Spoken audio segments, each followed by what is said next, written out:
Bale, ni Odile Sánchez naiz, eta, Astigarragan jaioa, baina gaur egun Madrilen ikastet, unibertsitateko azkeneko kurtsoa egiten nahi naiz, eta 21 urte azkar. Naiz oso ondo goatzen hasierez, baina ni goatzen naiz, aitak behin komentatu ziala, existitzala mintza praktika egiteko modu bat, baina nekin nola, eta egun batean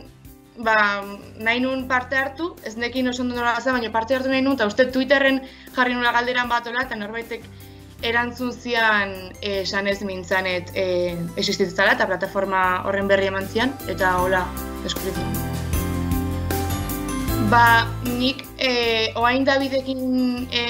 aitzen naiz, baina lehenago bi eukin ditun, beste bikin ibili naiz, eta oain Davidekin naiz, Gasteizko mutil bada, ni baino zartxio, eta kurtsoa hasieratikan, irailetikan hola egea batea, eta astean behin hitz egite deu, ordu bete, WhatsAppeko telefonoa dakau, adoste dugu ordua ondo datorkigunean, eta egia esan oso harreman honein du. Skype bidez dite dugu beti, irudia eta, dena irudiakin, eta ez dakau pautaik. Ez dakit, nik uste hasieratikan elkarrizketa bakarrik sortu zala, eta gauza asko igual konpartitzen ditugu, gustuak tola, eta nahiko libre. Nik uste mintzanetek dakan gauza hola ipagarrinetakoa, da zuk esan dezun bezala, ez da akademia batean sortzean dinamika, azkenean bidelariak bere kabuz euskera maila altuago joa dukizake, edo zer gauza, baina mintzaneten sortzen dena ez da ikasteko, da nik uste euskerak beste ikuspuntu bat hartzeula, ez da akademikua, eta hoi da nik transmititze diote igual euskerakiko ze ikuspuntu dakaten, horrek nik uste laguntze dula hizkuntza bat praktikatzeko garaian beste erabilera batzuk ikusteko. Eta oso harreman ona sortu daitezke, denetik esperientzia onak eta txarra eduki ditut, baina ondo moldatze bazea, nik uste hori oso politia dela, harreman estua sortzea eta hola euskerak beste balio bat hartzen. Ez dakit ez daite okurritzen, dena nahiko normala da. Nik esango nuke, harritu nitzala, ze igual netzako euskera da gauza oso garrantzitsuan bizitzan, ze igual betzako ezein beste,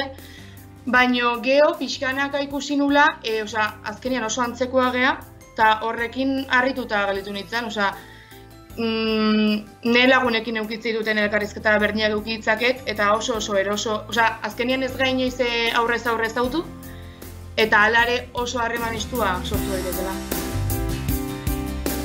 Ez dugu hortaz itzein egia esan, baina, ez dakit nik uste egunen batean Gasteiza juten naizola, jatziko jotela seguru, eta beak uste gainean Madrilen uste familia dakala, oze, eta nik uste aukera baldin baleo elkartuko gineak, baina momentuz ez dakit.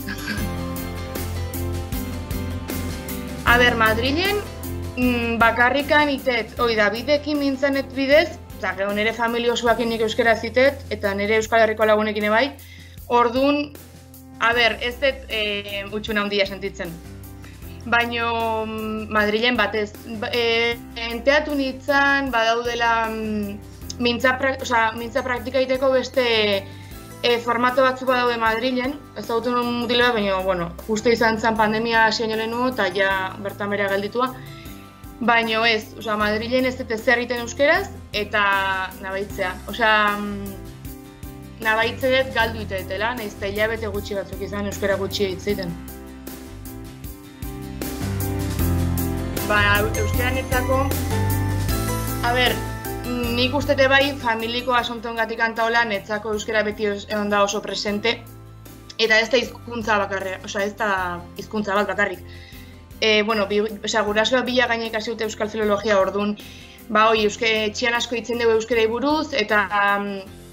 nik uste horrek kontzientzi bat ematizula, eta ikusi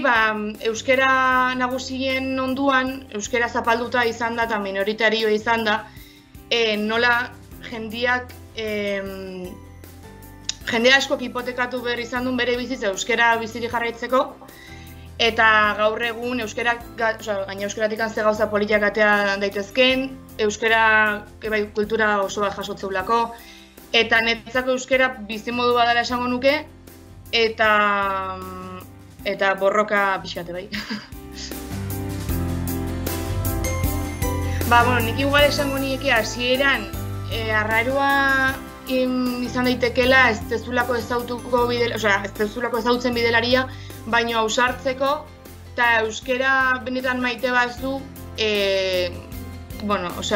aukera ona dela eta ez dakala alde txarrik, denak alde ona diala, ne ustez.